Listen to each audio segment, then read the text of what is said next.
우리의 속죄 제물 되신 주님, 주님이 몸 피 흘려서 세우신 주의 몸된 교회, 주의 전에 나왔습니다. 모세 시대에는 주님의 은혜의 보좌 위에 이스라엘 백성과 제사장이 주님 앞에 나와 피를 흘리고 주님께 간구할 때 주님이 죄를 사해 주셨습니다.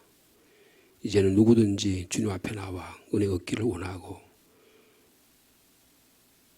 주님 앞에 응답받기를 원하면 주님 앞에 나와 기도하면 주님이 들어주시는 이 귀한 주의 전을 주셔서 감사합니다. 세상이 참으로 험악하고 과학과 물질과 문명이 인간의 편리함이 더 편리해질수록 인간의 악은 더 악해져 가고 참으로 예수 믿는 일이 더 힘들어져 이런 시대에 죄를 버려두지 아니하시고 오늘도 저희를 불러주심을 감사합니다. 주님 참으로 편히 쉴 곳은 주님 전 안에 주님 품 안에 밖에 없습니다. 주님의 십자가 그늘 아래 오늘도 피합니다. 눈이 오고 추운 겨울 날씨지만 저희를 깨워주셔서 감사합니다.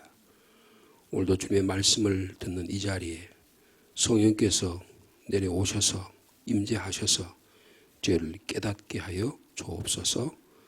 기도하기 위해서 왔습니다. 자신과 가정과 교회와 선교와 하나님의 나라 위에 이 나라 민족 위에 기도하기를 원하오니 주님 저의 기도의 영을 허락하여 주옵소서. 예수님의 이름으로 기도하옵나이다. 아멘.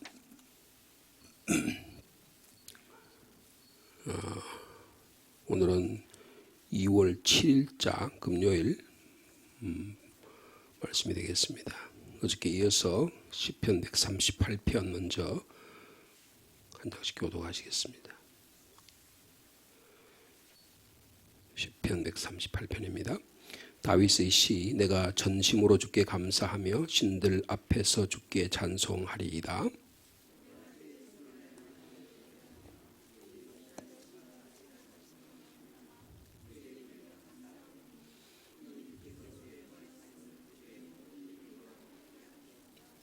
내가 간구한 날에 주께서 응답하시고 내 영혼에 힘을 주어 나를 강하게 하셨나이다.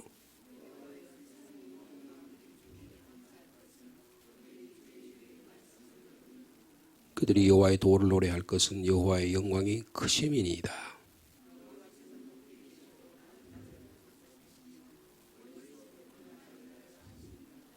내가 환난 중에 다닐지라도 주께서 나를 살아나게 하시고 주의 손을 펴사 내 원수들의 분노를 막으시며 주의 오른손이 나를 구원하시리이다.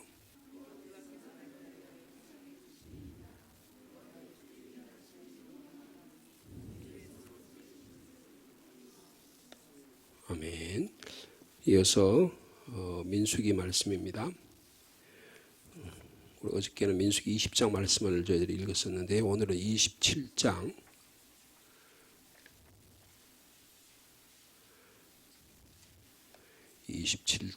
12절에서 마지막 절까지 말씀이 되겠습니다. 구약성경 243면쯤이 되겠습니다. 민수기 27장 12절.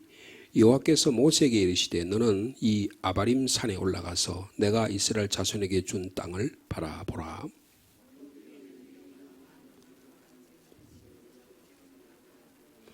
이는 신광야에서 회중이 분쟁할 때에 너희가 내 명령을 거역하고 그 물가에서 내 거룩함을 그들의 목전에 나타내지 아니했음이니라. 이 물은 신광야 가데스의 무리바 물이니라.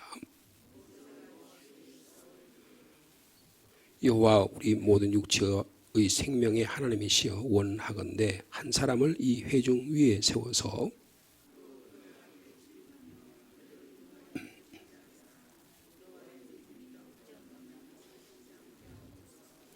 여호와께서 모세에게 이르시되 눈의 아들 여호수아는 그 안에 영이 머무는 자니 너는 데려다가 그에게 안수하고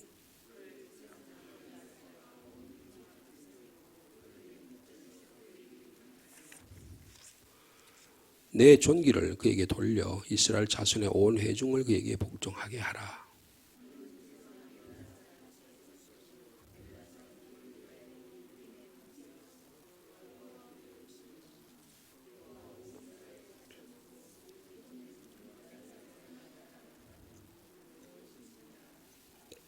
모세가 여호와께서 자기에게 명령하신 대로 하여 여호수아를 데려다가 제사장 엘라살과 온 회중 앞에 세우고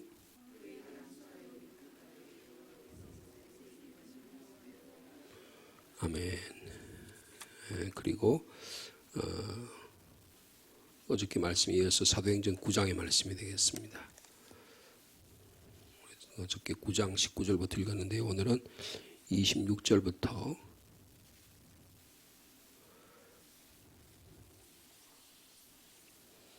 26절에서 31절까지 말씀입니다. 신약성경 203면쯤이 되겠습니다. 사도행전 9장 26절 말씀 제가 먼저 읽습니다. 사울이 예루살렘에 가서 제자들을 사귀고자 하나 더 다 두려워하여 그가 제자됨을 믿지 아니하니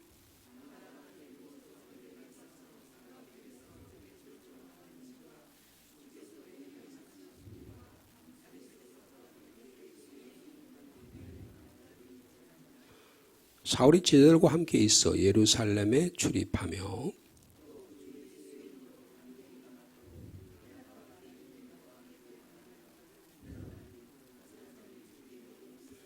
형제들이 알고 가이사랴로 데리고 내려가서 다소로 보내니라.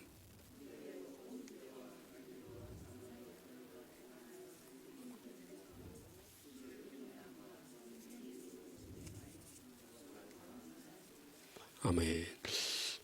이 특별히 사도행전 9장 31절은 우리가 2025년에 우리 교회 전체 포 말씀해 주신 주제 말씀이기도 합니다. 그리하여 온 유대와 갈릴리와 사마리아의 교회가 평안히 하여 든든히 서가고 주를 경외함과 성령의 위로로 진행하여 수가 더 많아지니라. 근데 그 앞의 내용을 보면 사도 바울이 박해받는 이야기예요. 고난당하는 이야기입니다. 그래서 박해자 바울이 갑자기 박해를 받는 자가 됩니다. 그 내용이 그러고 난데 그 31절은 전혀 다른 내용이죠. 그리하여 그랬어요. 그리하여 이렇게 박해를 받으니 온 유대와 그리고 갈릴리 지역과 그리고 사마리아 교회 그러니까 유대 교회, 갈릴리 교회, 사마리아 교회라는 이름이 붙었다는 거예요. 놀라운 일이죠. 박해와 핍박과 환난이 심할수록 하나님의 교회는 든든히 서간다라고 하는 것입니다. 그래서 이 순교자의 피를 통해서 기독교는 성장한다 이렇게 말하기도 합니다. 그런데 왜 지금 핍박을 받고 왜 고난을 받죠? 그리고 지금 오늘 저희들이 26절부터 읽었는데 어저께 말씀하고 연결해서 보면 사울이 다메섹에서 주님을 만나잖아요. 근데 다메섹에서 만났을 때 여러분 사도 이 바울은 출신이 유대인입니다. 유대인인데 유대인 중에서 유대인이 두 유대인이 있어요. 사도행전에 보면 히브리파 유대인이 있고 헬라파 유대인이 있습니다. 히브리파 유대인이라고 하는 것은 히브리 이스라엘 본토에서 자란 사람을 말하는 거예요. 그러니까 국내파죠. 근데 반해서 헬라파 유대인들인데 이 헬라파 유대인들은 해외파입니다. 그러니까 디아스포라예요. 외국에 나가 살다가 부모님이 있는데 거기서 유대인으로 자란 사람들이에요. 미국이라든지 옛날에 러시아라든지 전 유럽에 흩어져 있던 그런 유대인들을 말하는 거죠. 근데 그들이 그러니까 지금은 바울은 출신이 어디예요? 헬라파 유대인입니다. 헬라파 유대인이에요. 근데 누가 지금 박해를 하느냐라고 하는 거예요. 여러분 그들이 박해하는 그 박해자의 이 내용을 보면 여러분 이 사람들이 유대인들입니다. 헬라파 유대인들이 그를 박해하고 있는 것을 볼 수가 있어요. 그렇죠? 29절에 또 주 예수 이름으로 담대히 말하고 헬라파 유대인들과 함께 말하며 변론하네. 그 사람들이 죽이려고 했다 그랬습니다. 다메섹 사건이 일어나기 전만 해도 스데반을 누가 죽이려고 해도 그 배후에 누가 있었죠? 사울이 있었잖아요. 근데 자기가 헬라파 유대인이에요. 근데 이제 예수를 만났어요. 예수를 만나고 나서 이 헬라파 유대인, 자기의 가장 가까이 있는 사람들이 지금 사울을 죽이려고 하는 거예요. 그러니까 여러분, 예수를 믿는다고 하는 게 어떤 것인가를 잘 보여주고 있습니다. 종래 밑에 인간관계가 단절되는 겁니다. 여러분, 예수 믿고 구원받아서 신앙생활을 하게 되면 많이 달라집니다. 제 아내가 가끔 그런 이야기 하더라고요. 아내가 예수를 공부했거든요. 근데 예수 믿고 구원받고 목사 사모가 되고 나서는 자기 옛날에 친구들이 다 떨어져 나갔대요. 그래서 그분들과 교제할 수 없는, 예수 믿는다는 단 하나의 이유로, 목사의 사모라는 단 하나의 이유로 관계가 단절되는 거예요. 얼마나 마음이 아프겠습니까? 그죠? 아브라함이 고향 본토 친척 아버지 집을 떠나서 가나안 땅으로 가고 나서는 종래의 삶과는 전혀 다른 삶을 살게 되었다는 것을 말씀하고 있습니다. 그래서 박해가, 그러니까 31절은 그리하여 박해와 고난과 거부와 위협과 같은 이런 밑거름을 통해서 하나님의 교회는 성장한다. 교회가 든든히 서간다. 이렇게 역설적인 것 같지만 그렇습니다. 우리가 고난을 당해보고 어려움을 당해봐야 우리의 믿음이 든든해지고 단단해지고 깨끗해지는 것입니다. 그래서 이런 교회의 모습을 말씀해 주고 있다는 것입니다. 재미있는 거는요, 여러분, 이 사도행전 누가 썼죠? 누가가 썼습니다. 누가가 썼다는 것은 누가복음하고 사도행전을 이걸 두 개를 같이 쓴 거예요. 그런데 여러분, 누가는 누구의 행적과 누구의 삶을 다룬 거예요? 누가복음은 예수님의 행적을 다룬 거잖아요. 여러분, 사도행전은 사도들의 행적을 다룬 겁니다. 그러니까 예수님의 행적과 사도들의 행적을 누가는 정밀하게 평행으로 이렇게 분석하고 있어요. 같이 놓고 이야기를 하고 있다고요. 근데 예를 들면 지금 사도 바울이 예수 믿고 나서 처음으로 복음을 전하기 시작하는 거예요. 그죠? 이게 9장이 사도 바울이 참 회개하는 다메섹 체험 이야기입니다. 체험을 하고 제일 먼저 여러분 어저께 우리 읽은 말씀을 보면 9장 20절에 즉시로 회당에서 예수가 하나님의 아들이심을 전파했다 그랬어요. 예수님께서 누가복음 4장 16절 이에 보면 예수님께서 나사렛 자기의 고향에 갑니다. 고향에 가서 복음을 전해요. 여러분, 조금 전에 말씀드린 대로 바울은 헬라파 유대인들입니다. 그러니까 디아스포라 출신이라고요. 다메섹은 자기가 지금 이 가나안 땅이 아니에요. 팔레스틴 땅이 아니에요. 헬라파 유대인들이 생활하는 곳입니다. 근데 거기 자기가 평소에 살고 자기가 다 너무나 잘 알던 익숙한 곳이에요. 근데 거기 가서 뭐라고 전했냐? 예수가 하나님의 아들이시다. 22절에는 예수는 그리스도라고 증언했습니다. 여러분, 예수님께서 사도행전에 누가복음에 보면 4장에 보면 고향 땅에 가서 복음을 전합니다. 이사야의 말씀을 펼친 다음에 자, 이 말씀이 오늘 임했다. 성령이 강하게 임하게 되시면 가난한 자에게 복음의 역사에 일어나서 가난한 자, 병든 자 이런 사람들이 주님께서 돌아오는 역사가 있는데 그게 바로 나다. 그 이야기를 하시잖아요. 그때 나사렛 사람들이 뭐라 그래요? 저거 저 아버지 알고 형제들 다 아는데 저거 자기가 신노릇하네? 그러면 깜짝 놀라요. 말씀의 능력이 있으니 깜짝 놀랍니다. 그러니까 이 근데 예수님도 그 당시 회당에 들어가셨어요. 근데 지금 사도 바울도 어디 갔습니까? 20절에 보니까 회당에서 복음을 전했다는 것을 볼 수가 있어요. 그러니까 둘 다 하나님의 회당에 들어가서 하나님의 나라를 전하기 시작합니다. 그러니까 누가는요, 이거를 우리에게 보여주는 거예요. 여러분, 우리도 주님의 몸된 교회에서 복음을 전합니다. 여러분, 하나님의 복음을 전할 때 어떤 일이 일어나냐? 청중들이 놀라요. 요셉의 아들 지가 메시아 역할을 하네? 자기가 하나님의 아들에 있어 성령이 임해가지고 놀라운 구원의 역사를 일으킨다고 이야기하네? 그러면서 놀라지만 그 놀람은 부정적인 놀람입니다. 여러분, 오늘 지금 바울은 어때요? 저거 지난번에 다메섹에 예수 믿으러 잡으러 갔던 그 친구 아니야? 근데 지금 예수 그리스도를 전해 지금 무슨 소리를 하는 거야? 그랬더니 22절에 다메섹에 사는 유대인들이 당혹했다 그랬습니다. 당혹했다는 거예요. 여러분, 내가요, 예수 믿고 삶이 변하면 사람들이 당황해야 합니다. 이 상주란 땅이 뻔하잖아요. 다 인간관계로 얽혀져 있잖아요. 학연, 지연, 혈연, 모든 것들 얽혀 있잖아요. 근데 내가 삶이 어느 날 예수 믿고 전혀 삶이 달라요. 정직하게 살라 그래요. 진실하게 살라 그래요. 거룩하게 살라 그래요. 여러분, 그러면요, 모든 관계가 다 끊어집니다. 뭔가 좀 적당하게 하고 뭔가 콜렉션을 가지고 그렇게 서로 연결을 주고 서로 주고받고 다 그렇게 살아야 되는데, 여러분, 예수 믿고 하면 그렇게 되겠습니까? 여러분, 그렇게 살면 예수 믿기 전이나 후나 똑같은 거예요. 모든 것을 동거래하고 모든 것을 인간관계 전부 다 그렇게 하면서 예수 믿는다고 하면 주님이 보시기에 우리의 삶이 거룩해지겠냐고요. 그러니까 지금 바울은 모든 관계가 단절되는 거예요. 그렇게 어떻게 되면 23절에 오늘 본문에 보니까 여러 날이 지나매 숙덕숙덕 했을 거 아니에요. 저거 어떡하지 저거? 저 인간 어떻게 하는 거야? 어떻게 했으면 좋겠어? 모여서 숙덕 공론을 했다는 거예요. 뒷공모를 했다는 거예요. 뒷담화를 했다는 거예요. 그러면서 어떻게 해요? 유대인들이 사울이 죽이기를 어떻게 했다고요? 공모했답니다. 여러분, 예수님께서 3년 동안 복음 전할 때 모든 예수님을 따르던 사람들이 어떻게 합니까? 예수님을 죽이기로 결정을 합니다.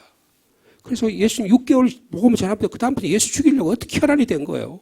예수님이 예루살렘에 들어가자 본격적으로 예수님을 죽이기로 결의를 해서 사람들을 공모해가지고 예수냐 바라바냐, 바라바를 놓아줄까, 예수를 놓아줄까, 바라바를 놓아주라. 뒤에서 다 조작을 했잖아요. 여론 조작을 하잖아요.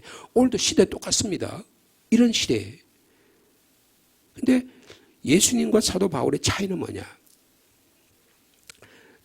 예수님은 이 나사렛에서 복음을 전했을 때 예수님을 나사렛 땅에서 밀쳐 죽이려고 그랬어요. 그래서 예수께서 나사렛 땅을 떠나서 갈릴리 지역으로 가시는 것을 볼 수가 있습니다. 여러분, 사울은 어떻게 해요? 여러분, 25절이니까 그의 제자들이 밤에 사울을 광주리에 담아 성벽으로 달아내 피난하게 만듭니다. 과격한 반응에 대해서 피하는 모습을 볼 수가 있어요. 예수님께서는 갈릴리 나사렛 고향을 떠나는 것을 볼 수 있는가? 여기 그 다음에 그래서 어떻게 되느냐? 예? 여러분 30절에 보면 예수님께서 바울이 말이에요. 다메섹에서 어디로 와요? 오늘 26절에 보면 사울이 예루살렘으로 갑니다. 여러분 이게 참 좀 역설적이라고 볼 수 있어요. 이게 무슨 말이냐면 몇 년 전에 주님의 제자들 사도들을 제외한 모든 교회가 뿔뿔이 다 헤어졌습니다. 예루살렘 교회가 박살이 난 거예요. 대박해가 나서 박살이 난 거예요.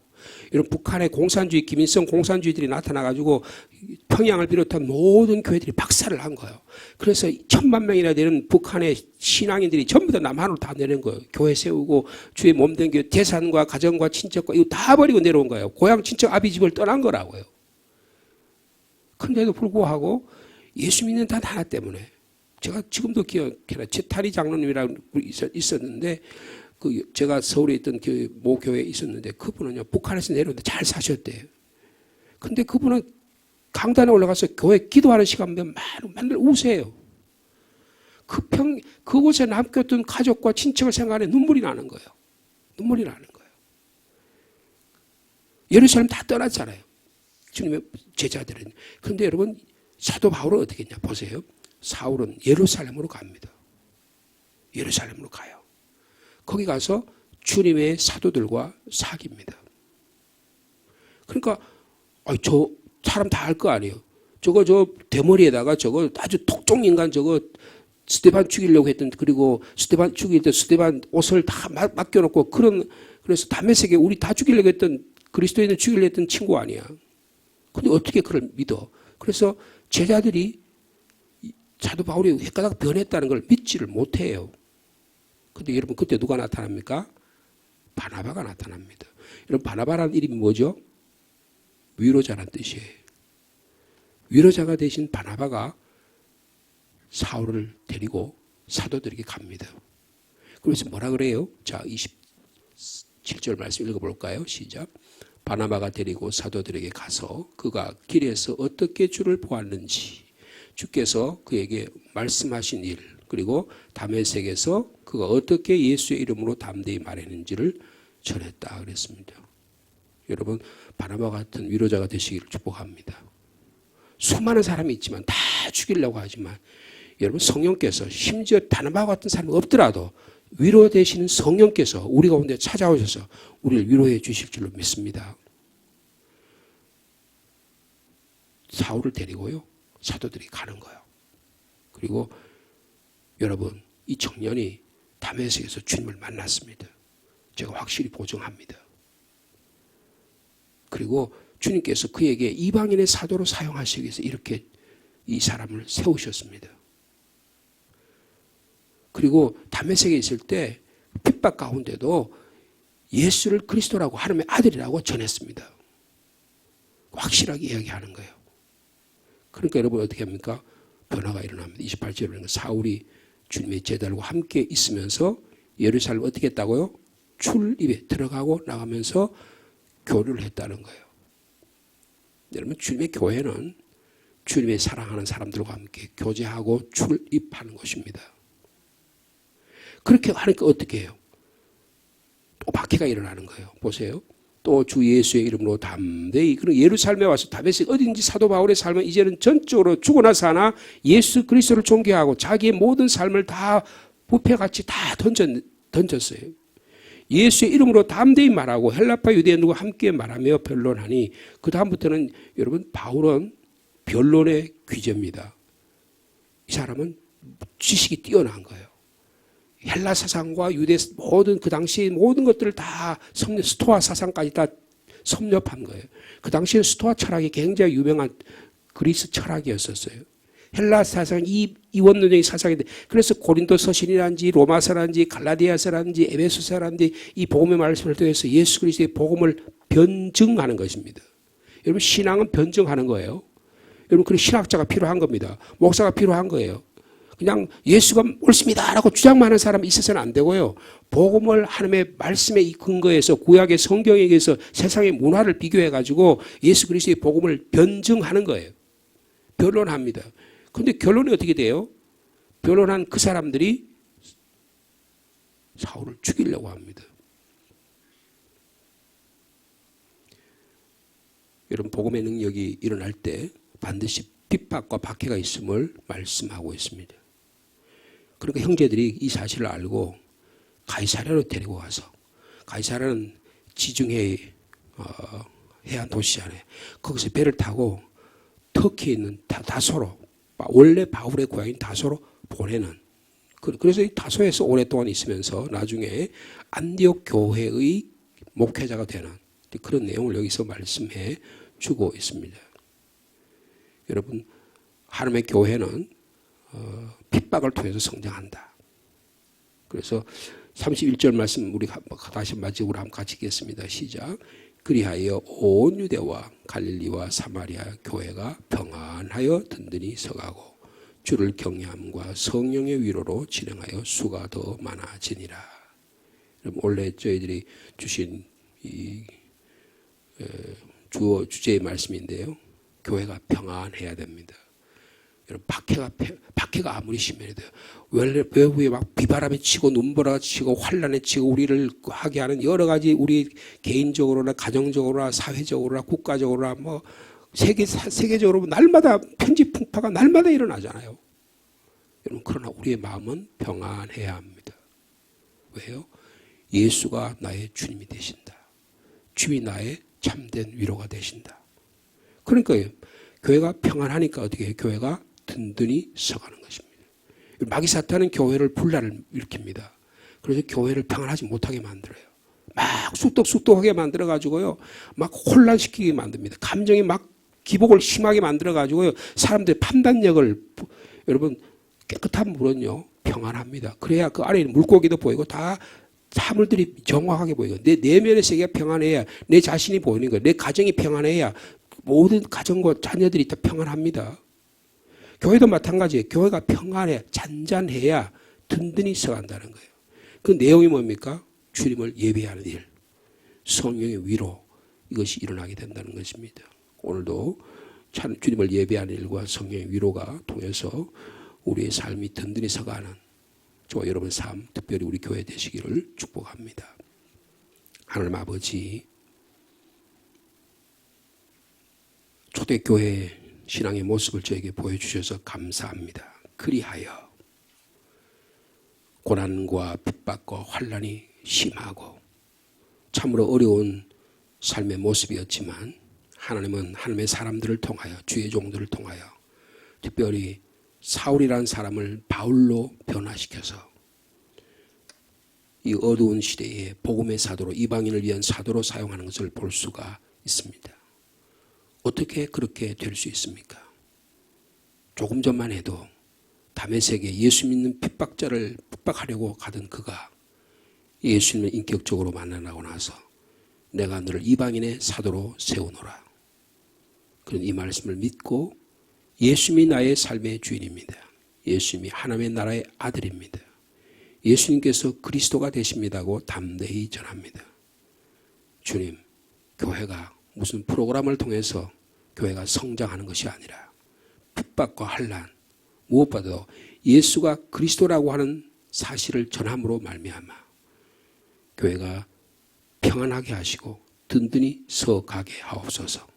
사람의 눈으로 보면 무슨 프로그램을 정하고 많은 무엇을 인력을 동원하면 교회가 든든히 서가고 평안해질 것 같지만 환난과 핍박이 일어나면 인간적인 것으로 세운 것들은 다 무너지게 되어 있습니다.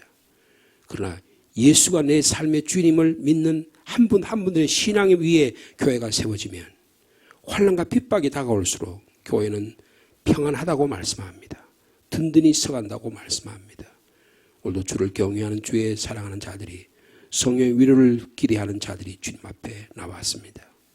주님, 이런 분들이 더 많아지는 교회가 되게 하여 주옵소서. 주님, 우리 필리핀으로 21명의 주의 성령이 충만한 자들이 떠났습니다. 주님, 오가는 교통편도 안전히 지켜주시고 또 오늘 준비하는 모든 일정 가운데도 주님이 함께 도와주셔서 주님, 필리핀 SJSM 선교교회도 든든히 서가게 하옵소서. 주님, 이상주 선교사를 통해서 쿠파밸리 선교사를 통해서 그곳에 그레고리오 지역에 교회가 세워졌습니다. 교회에 땅을 구입하고 그곳에 천막을 짓고 또 7, 8월 경이면 교회를 이전하려고 합니다. 주님, 이런 모든 일정 가운데 우리 선교팀들이 도움이 동력자가 되게 도와주시고 또 이번 기회를 통해서 예수 그리스도 복음이 그 동네에 전해지는 예수의 생명이 그들 심령에 일어나는 주를 경외함과 성령의 위로로 인하여 그 지역에 예수 믿는 자의 수가 많아지는 은혜가 있도록 주께서 축복하여 주옵소서. 우리 선교 간 한 분 한 분들에게 건강을 주시고 주님 위로함을 주시고 능력을 주셔서 주님 참으로 우리가 얼마나 복되게 이곳에서 신앙생활하는지 얼마나 감사하게 신앙생활하는지를 깨닫는 그런 은혜도 더하여 주옵소서.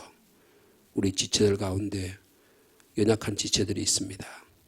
수술을 앞둔 자, 수술하고 또 치료와 회복을 기다리는 자, 주님 한 분 한 분들 주님이 찾아가시고 위로하여 주옵소서. 자녀들을 위해서도 기도합니다. 주님, 자녀들의 대학 진학과 또 앞으로의 취직과 앞으로의 결혼과 출산과 이런 문제들에 주님이 세밀하게 간섭하여 주옵소서. 직장으로 인해서 군문으로 인해서 이곳저곳 가정을 떠나 있는 사랑하는 하나님의 자녀들 주님 위로해 주시고 주님 치료해 주시고 회복시켜 주시옵소서. 나라와 민족을 위해서도 기도합니다. 하나님 아버지, 정치, 경제, 사회, 문화적으로 매우 혼란스럽습니다. 이런 혼란의 때에 하나님 믿음의 사람들이 회개하며 주님의 교회가 반드시 서서 이럴 때 교회가 분열되지 않게 하시고 오직 주님 앞에 모여 기도함으로 하나님의 교회를 든든히 세워감으로 그 안에 나라와 민족을 위해서 귀하게 쓰이는 하나님의 사람들이 나타날 수 있도록 주께서 축복하여 주시옵소서. 오늘도 불순한 날씨 가운데도 저희 건강을 지켜주시고 사랑하는 성도들의 직장과 일터와 생업과 자녀에게 복의 복을 더하여 주시옵소서. 예수님의 이름으로 기도하옵나이다. 아멘.